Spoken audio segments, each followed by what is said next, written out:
my friends and solo. You don't wanna miss this, watch the show now. Press the button for updates, fast do it now. Notify, subscribe and like. Miss Lily's World. Watch it, go on, watch it, Miss Lily's World. Watch it, go on, watch it. Hey, it's your girl Miss Lee here. Good morning, good afternoon, or good night, depending on where you are. Now, before I go any further, as usual, guys, you know the drill. If you're new to my channel, or if you're a returnee and you just haven't done so already, please, before we go any further, hit that like button, hit the thumbs up, like this video, share this video, especially if you feel someone else will benefit from the content that is in here. Hit the notification so that you are aware every time your girl drops new content.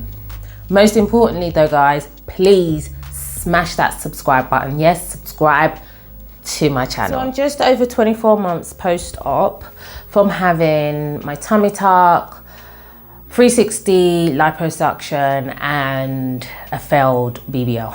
Just over 25 months, so just over 2 years. Now, the reason why I wanted to kind of give you a finale review, because those who have followed my journey, you will see that my thoughts, my feelings, my experience has changed over the last 2 years.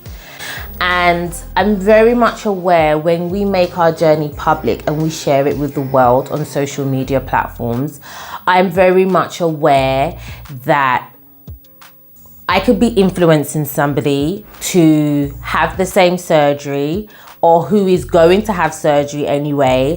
I could be providing them with, I don't know, comfort or advice. And so sharing my experience, I just want to give you at all times a true review on how I feel and what my body looks like.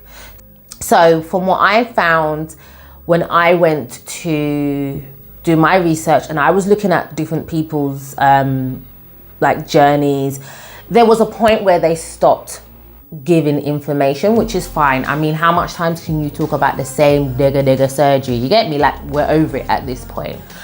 But it's really important for me to give a full review, because your body changes, life changes. And in order to maintain any form of results, it's different to the things that I said, like in the beginning. Okay, for example, like in the beginning, a lot of the times I was pushing get your massages, which you definitely need to do. Definitely need to get your lymphatic massages, 100%. Wear your faja, 100% you still need to do. Wear your waist trainer, 100% you still need to do.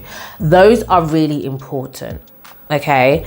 But what I've noticed over the time, now let me just quickly just insert a picture here of what I looked like before I had my tummy tuck.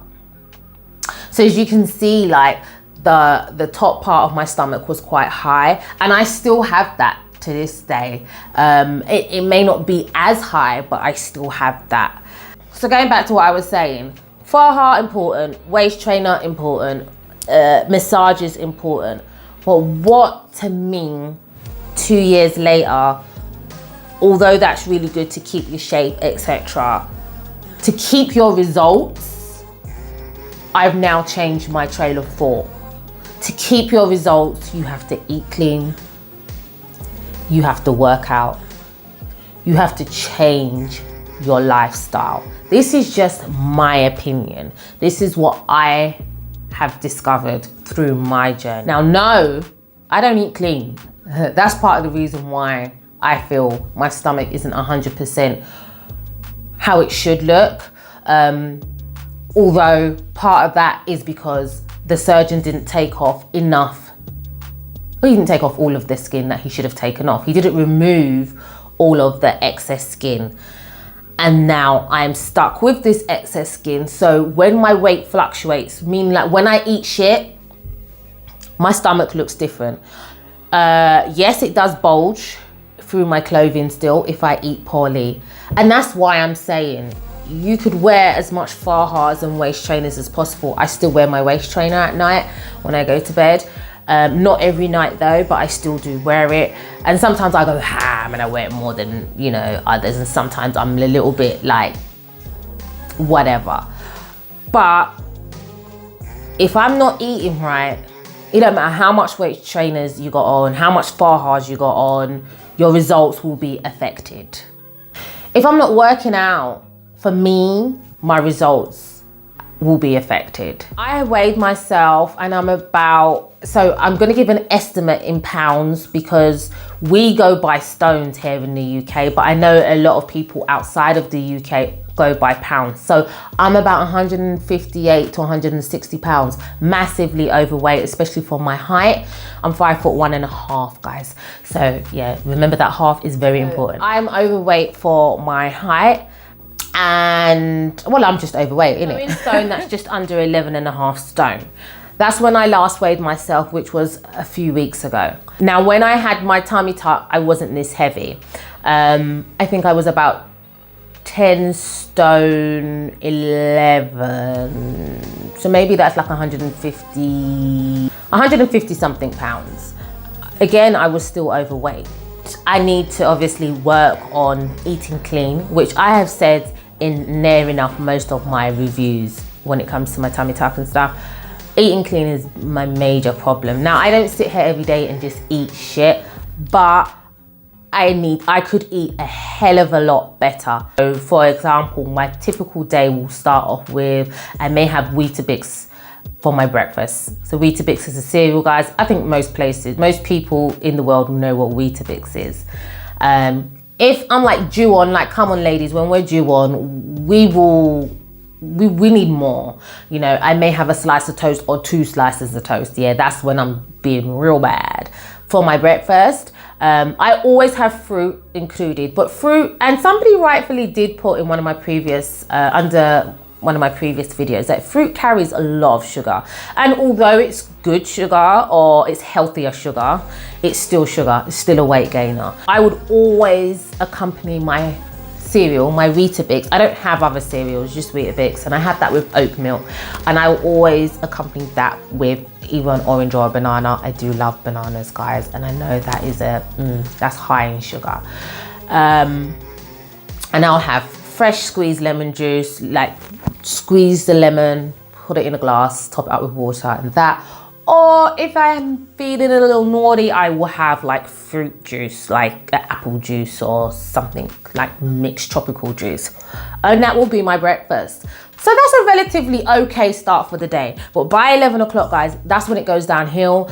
I will want to snack, especially if I'm working. Like, I may want to have biscuits and tea. I mean, my tea, I don't have like tea bag tea. I'll have like ginger tea and I'll have a bit of honey in it as a little sweetener. But then I will accompany that with biscuits. Or I'll snack like that throughout the day. And then for my dinner, I will most times have something, some form of chicken, something with like noodles or rice or pastas, and they're carby foods, and you know, also your intake. So you may be like, that's not bad. I haven't said I eat crisps as well as snacks. So I may have crisps, I may have biscuits. Those are like my 2 favorite snacks. It's chocolate, I don't really care for chocolate, but crisps and biscuit, girl, I believe I maintain my results because I do work out. I do go to the gym. The gym is very important, and I work out at least 3 to 4 times a week minimum. Could be more, but it's definitely not going to be less. I have had moments where I'm like, oh, I'm over this gym life. I'm not going to the gym today. I'm not going to the gym this week. But we don't need to talk about that because that's like very far and few between, like once or twice out of the 2 years. So I have been active. Plus I run around the park, I go for long walks, still do all of that. So I look like this right now. And I think my results is because of my workout and other things. So guys, check out my workout videos. I'll put the link in the description below. So I've got a few tips that you can use to maintain your tummy tuck results. You need to include eating right and working out. That comes hand in hand to keep any results. I feel that my excess skin affects me mentally, because I look at myself in the mirror and I still feel like, tummy tuck where? I still feel like I've got a big belly, and my belly isn't as flat as I would like it, but it's not as big as it was. I probably will have surgery again at some stage, but not for now. I've got other things that I want to focus on, and surgery is the last thing right now I want to do. Now, let me quickly just speak about lipo. So liposuction, guys, liposuction to me is not 100% permanent. Now, I do feel that when your body's been sculptured, and if you look after your body, your results, you will always have that look. But that tightness, you know, that tightness of the skin that lipo gives you, I don't believe that is, this is my opinion though, I don't believe, from my opinion, that is permanent. But some people don't like it. I remember at first I thought, oh, it just looks so fake because it's so tight. But now, especially with the excess skin that I do still have, I'd love to have that tightness look again. But I feel lipo is still necessary for that sculptured shape. I feel it's necessary and it's needed. So with regards to my BBL, guys, you know, I've just moaned and bitched about this in every video. Like, as I said, what BBL? Yeah, guys, my BBL was a flop. Everyone's like, you shouldn't have chosen that doctor. The thing is, really hard, because when you choose a company, I didn't specifically chose Dr. Umar. I chose the clinique. I didn't choose Dr. Umar. That's just who they were working with at the time. Now, when I'm looking at the clinique and looking at all the girls that they put up on their Instagram page, and this is another thing, guys, most companies will use girls that have already had surgery done, so their results, you just think, oh my God, in order for your body to look a certain way, you're gonna have to have a few surgeries. Facts. Okay, guys, you may not believe me, but this is my opinion and I am sticking to it. You will have to have a few surgeries to look a certain way. And a lot of these companies, those girls are not fresh, like first surgery virgins, fresh off the bench. Do you get what I mean? Like, they've had surgery before. I remember saying to the clinique, there was one girl they put up after I had my surgery, and I was like, my butt doesn't look like hers. My waist is not small as hers. My butt is not, you know, I don't have the hips and the bum and whatever. And she turned around and said to me, but this is not her first surgery. Like, she's had surgery before. She just had like a top up. Now, you didn't put that in your description. You didn't put like, honey had 3 BBLs before and she's just had her 4th one, or this is her. I think she had 2 BBLs. I think I asked. I think she had either 1 or 2 BBLs before. I cannot remember exactly which one. And I've changed my phone so that WhatsApp changed as well. I don't have none of those messages. But she did state that that person had surgery before, and that's why she has those results. She didn't put that in the description. So now it makes me look at everybody who's had surgery with them slightly differently. You don't know who's had what before. And they took pictures of me. Okay, let me just give you this. Dr. Umar did post my pictures on his page. He did. The clinique said, oh, your results look good. Can we keep the pictures? They took some pictures, and I was like, yeah, sure, keep them, you know, whatever. They never shared those pictures. They never posted those pictures. Do you know why? I didn't have that Instagram model body look. Do you get what I mean?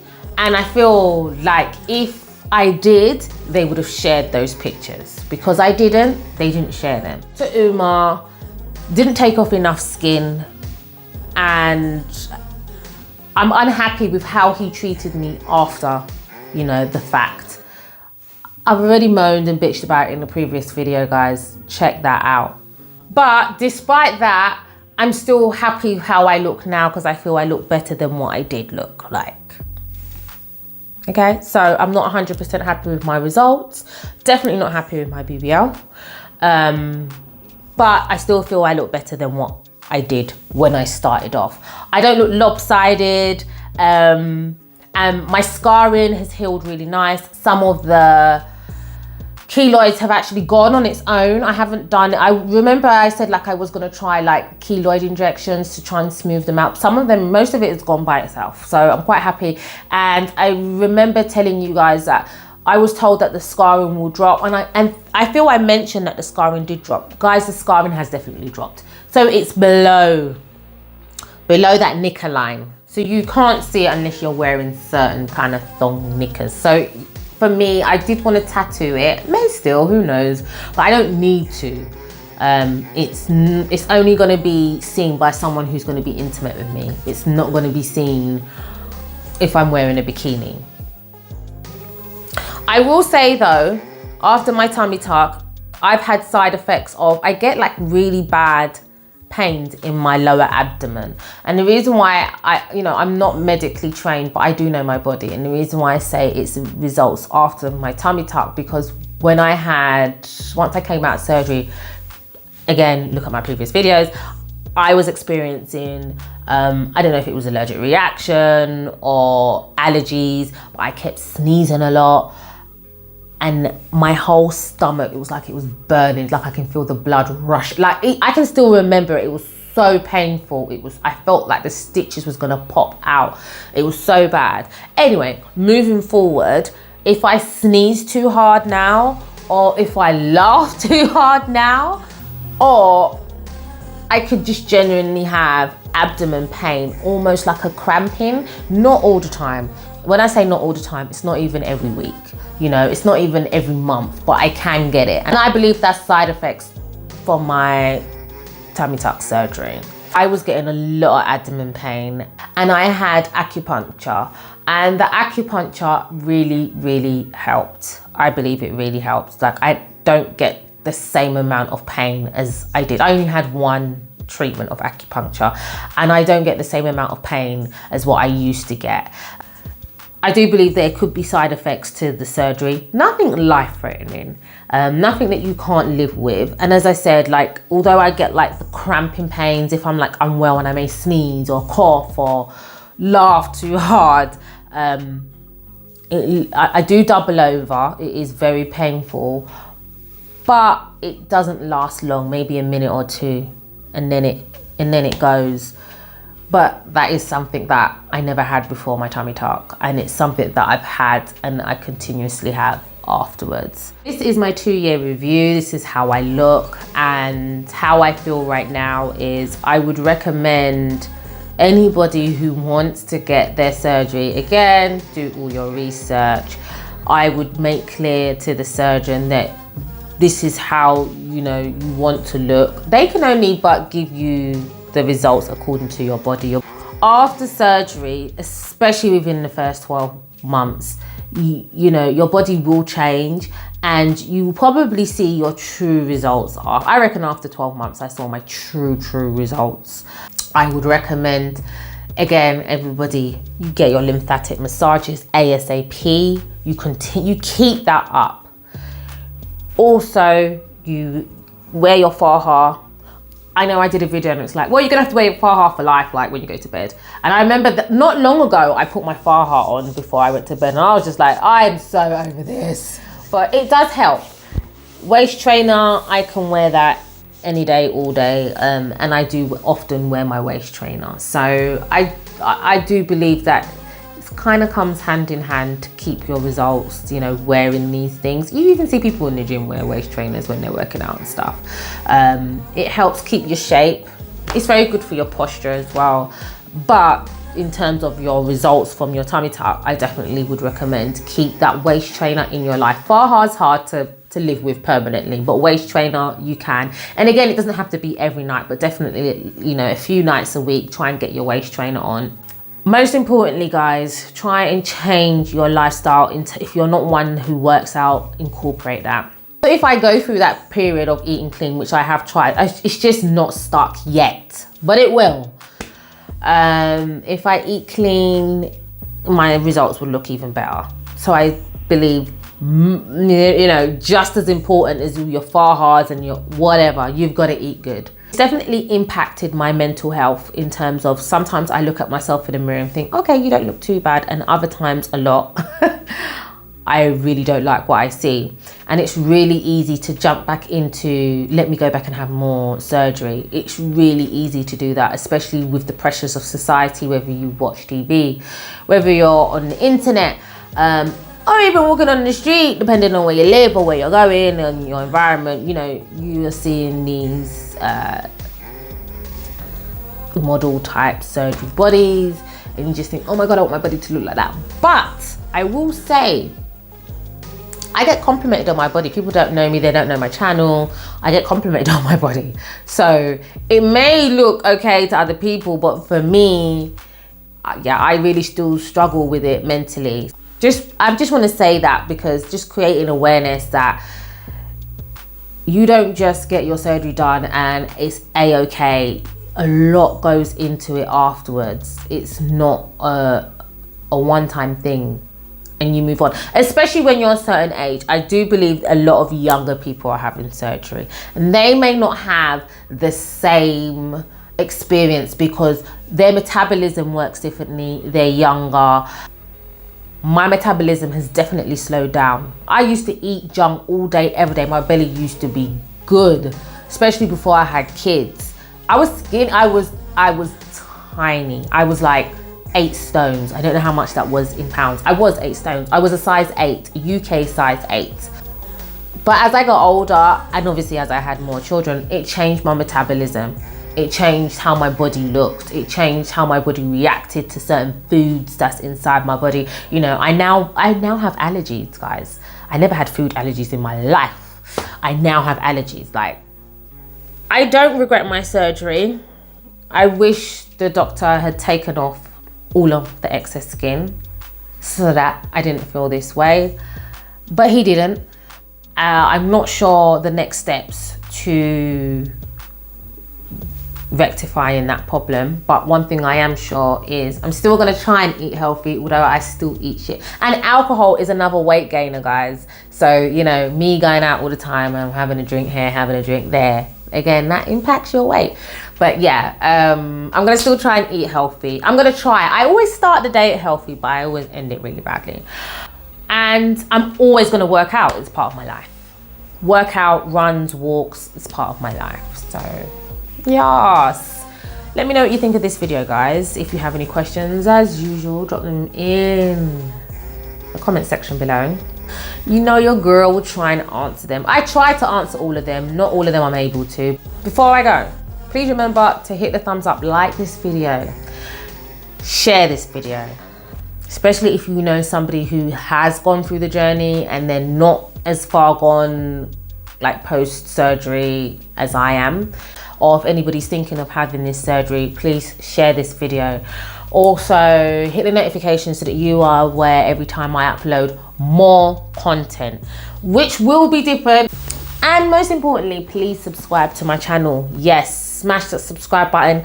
Let's get to 2K subscribers. So until next time, guys, stay safe and you will see me soon. Take care. Bye.